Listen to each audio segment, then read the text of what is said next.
السلام علیکم جی. ہمارے ملک کے اندر ایک بات بڑی عام ہے اور مشہور ہے کہ ہم کسی کو ترقی کرتے نہیں دیکھ سکتے. آپ کو پتا ہے کہ جنوبی پنجاب کا خضر عمر نامی ایک کنٹینٹ کریٹر ہے یعنی یوٹیوبر ہے.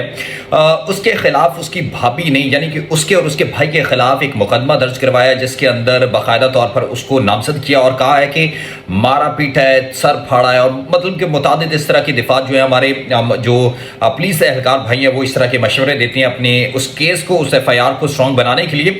تو میں آپ کو دکھاؤں کہ اس کے خلاف ایک ایف آئی آر بھی درج کی گئی ہے اور دوسری جانب جو اس کے حوالے سے مختلف کیا سرائیاں ہیں.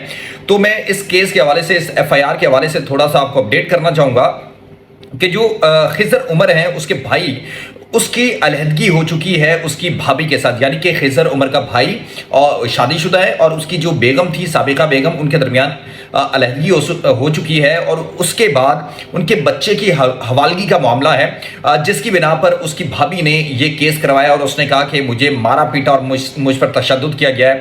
اور اب مختلف کیا سرائیاں جی, کوئی کہہ رہا ہے کہ ترقی کرتا نہیں دیکھ سکے, کوئی کچھ کہہ رہا ہے, کوئی کچھ کہہ رہا ہے. لیکن پاکستان کے اندر بدقسمتی ہے کہ جو مبالغہ رائی اور رومرز جو ہیں وہ بہت زیادہ پھیلائے جاتے ہیں. تو اصل کچھ نہ کچھ حقائق ہوتے ہیں.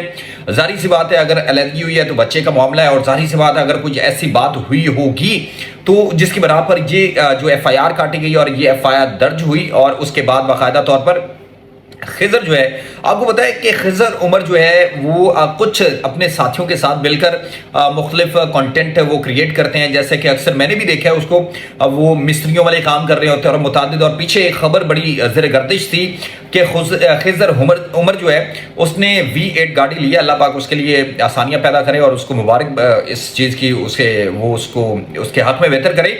لیکن بدقسمتی سے ہمارے ہاں رومر جو ہے مختلف, کوئی کچھ کہہ رہا ہے, کوئی کہہ رہا ہے کہ مطلب کہ اس کے پاس شہرت آئی ہے تو یہ آپے سے باہر ہو گیا. تو میرے خیال سے ہمیں ان چیزوں سے پرہیز کرنا چاہیے, بلکہ کسی کی جو کامیابی ہے اس پہ خوش ہونا چاہیے.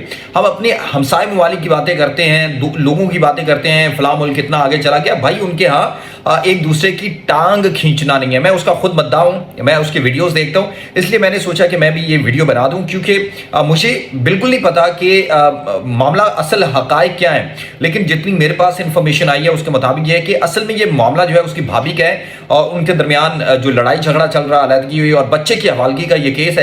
اور اب جو سوشل میڈیا پہ ہمارے صارفین بیٹھے ہیں وہ اس کو مختلف رنگ دے کر پھیلانے کی کوشش کر رہے ہیں. تو میرا یہی ان کے لیے پیغام ہے کہ کوشش کریں بہتر چیزیں اور ان چیزوں سے گریز کیا جائے جس سے کسی کی ذاتی زندگی کو نقصان نہ پہنچے. ہم یہ دیکھیں بغیر کہ اگلے بندے کی جو ذاتی زندگی ہے اس پر کیا اس کا برا اثر پڑے گا. تو ہمیں ان چیزوں سے میرے خیال سے باز رہنا چاہیے اور پھر اچھے کی امید کرنی چاہیے اور سب کے لیے اچھائی کی دعا کرنی چاہیے. اللہ میں ناصر, اور اپنا خاص خیال رکھیں.